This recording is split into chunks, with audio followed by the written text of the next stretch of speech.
Hello. I've been planning to practice my speaking before Saturday.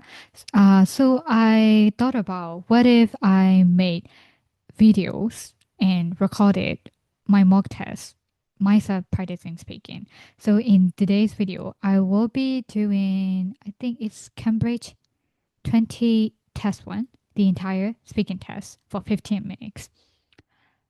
Question number one. How much walking do you do in your daily life? Well, I'm not that physically active, to be honest. As I work from home, I have to sit in front of a computer for a long time. So I think I have a tendency to walk only 15 minutes a day, but I'm trying to transform my lifestyle. I'm trying to keep myself physically more active by doing some exercises, cardio exercises, and doing yoga. Maybe I'll probably be able to do it in the future when I have free time. Question number two. Did you walk more when you were at school than now? I would say yes, because when I was a high school student, the buildings, the department buildings are really far away from each other. So I had to walk for like 15 or 30 minutes to attend the lectures. It was completely exhausting. But and now I'm working as an online teacher, so I no longer have that opportunity to be physically active. And I would say I was a lot more active when I was young. And also, I felt like uh, I was really healthy back then. But now, uh, um, whenever I go to bed, I have problems like headache, and then also my whole body aches. And I, I really want to be healthy like when I was young again. Question number three. What places are there to go for a walk near where you live? Well, I live in Yangon, which is an other nice area, so there are hardly any places for me to go for a walk. I mean, the entire neighborhood is full of apartments and tall buildings and stuff. But there's a public park, 30 minutes from me. I have to take the bus. And especially in winter, I usually go there with my mother. We do some morning exercises and we take the bus and then we try to have breakfast at a nearby restaurant. In my opinion, I think we should have more public areas, like more green spaces, so that we can relax and unwind after a long, tiring day. Question number four. Would you ever like to go on a walking holiday? Absolutely no, because as I mentioned before, walking, hiking, and all those kind of physically exhausting stuff are not my cup of tea. I in order to describe my kind of holiday, I would just usually, relax in a hotel room, uh, maybe do my favorite indoor activities like reading or walking or going to cafes and enjoying nature or stuff. But I wouldn't really like to do uh, the kind of really physically exerting activities like hiking or walking for 2 or 3 hours. I mean, they are not my type. And no way would I ever go on a hiking trip or that kind of uh, activity that demands so much energy. Yes, I'm going to take 1 minute to prepare, but in this video, I'm going to cut out the preparation time. I like to talk about a film that I saw before COVID-19, and that film was so special as to become one of uh, one like once in a lifetime experience for me, and I like to uh, watch it again together with my friends. And the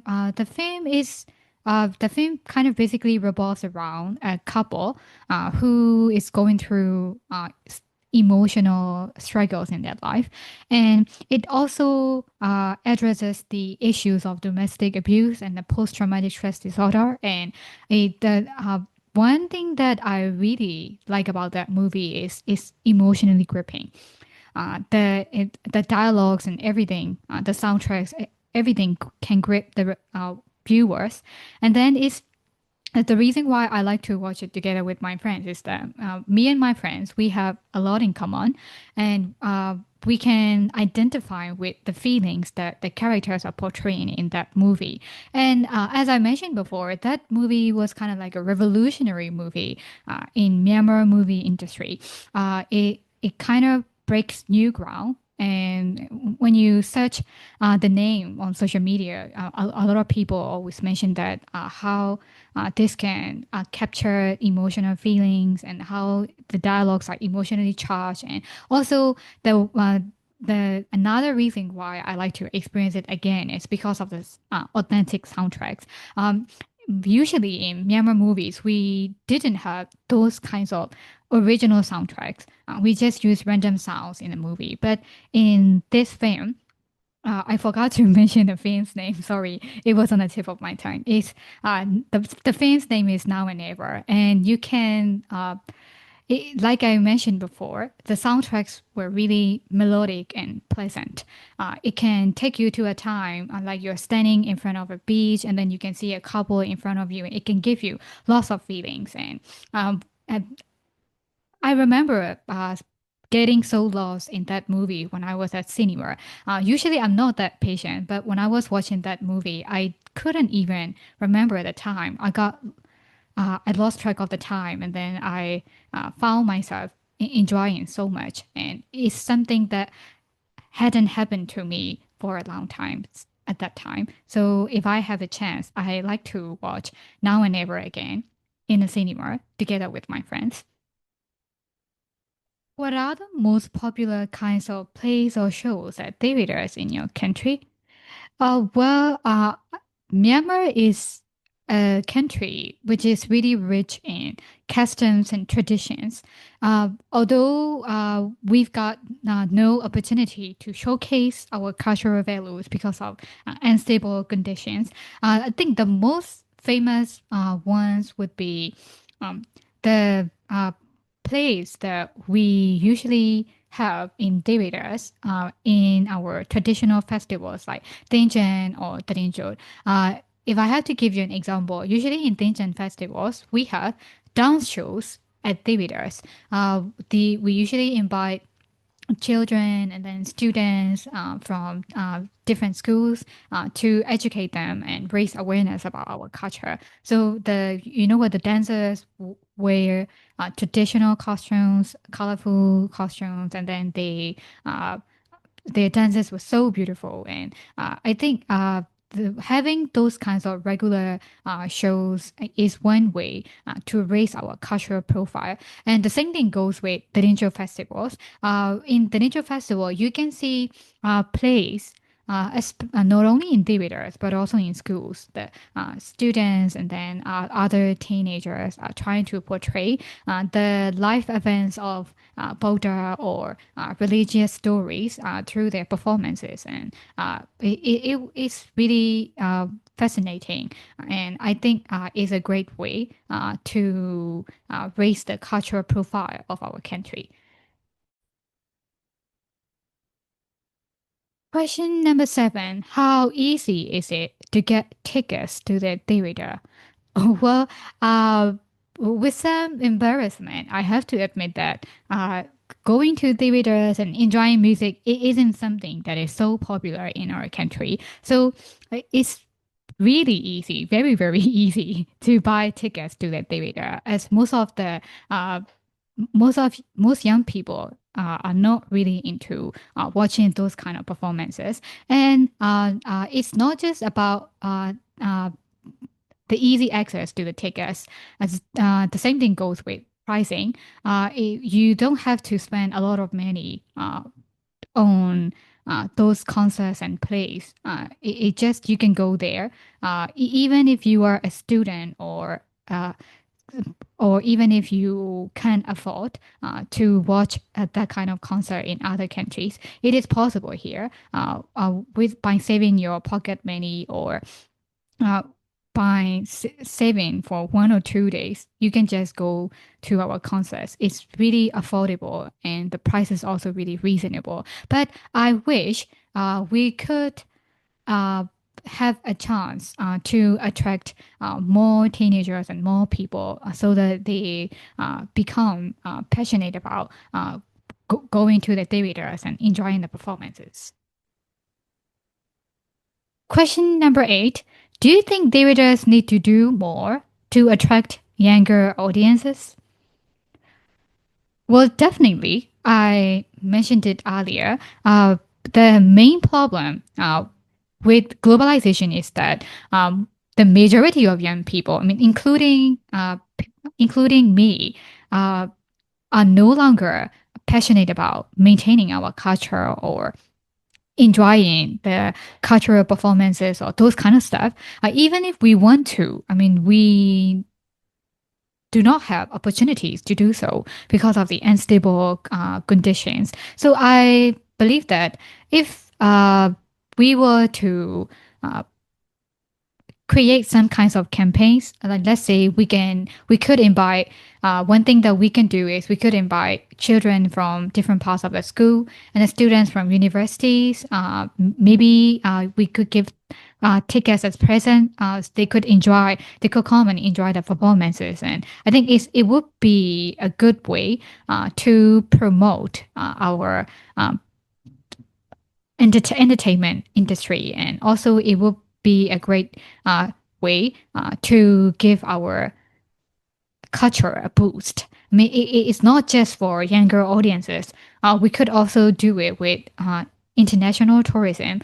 We could attract tourists from other countries to come and enjoy our performances. And also another thing that the theaters should do is maybe try to invest more money in their projects. I mean, nowadays, I think that they no longer have enough budget to run a to manage a play or to arrange the costumes and stuff. So even if the storyline is really captivating, because of not having enough budget. The costumes and then other props are not really good enough to attract the audience. So it would also be good for the organizations or maybe for non government organizations or as well as the government to provide fundings to invest more money to allocate more resources to the entertainment sector so that they could spend money and develop ways to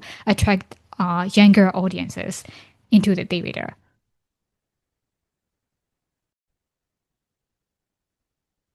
Question number 9. What do you think attracts people to working as an actor?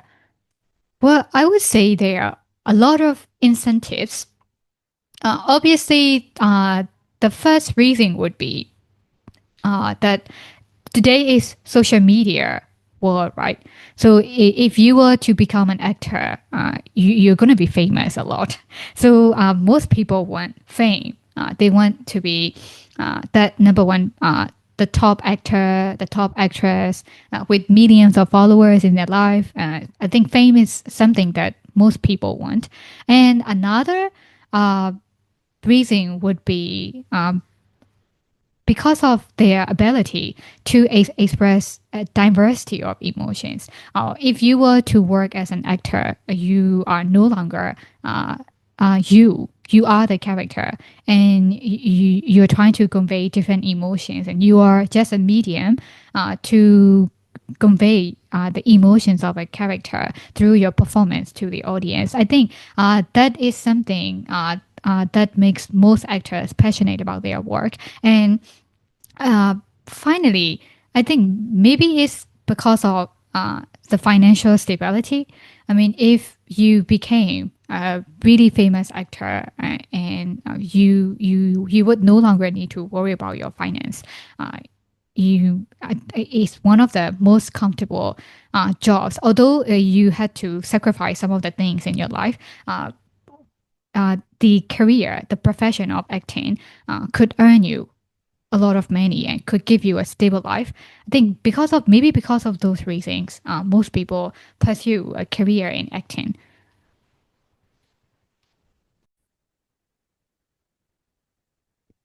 Question number 10. What are some of the qualities that a person needs to have if they want to become an actor? Well, I would say there are lots of skills and qualities that uh, actors really have to use in their career. Let's say the first the most significant thing for an actor uh, would be the ability to be emotionally sensitive.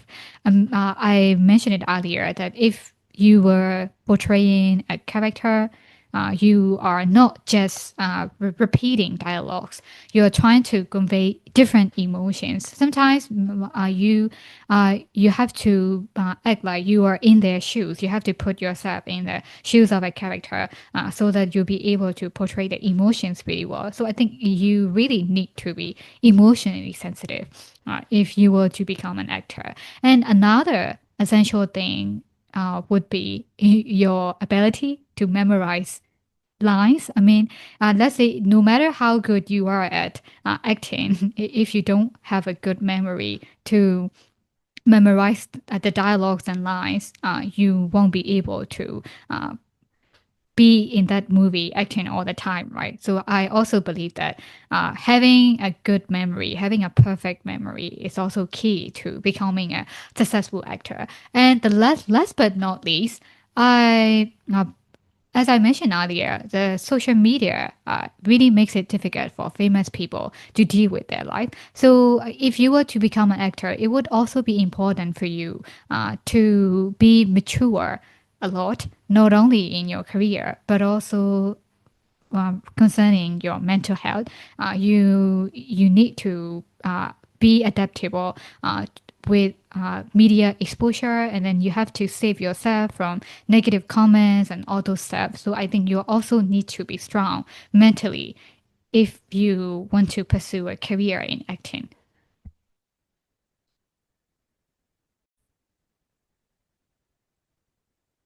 Question 11. Can you think of any disadvantages of working as an actor? Well, there are a lot. I mean, sometimes we only see the good sides of a thing, but uh, there are always downsides in every profession. I've heard the actors always complaining about how they lost their identity sometimes because they have to punch themselves through that character all the time, right? So when they finish filming, they feel like they won't be able to find themselves,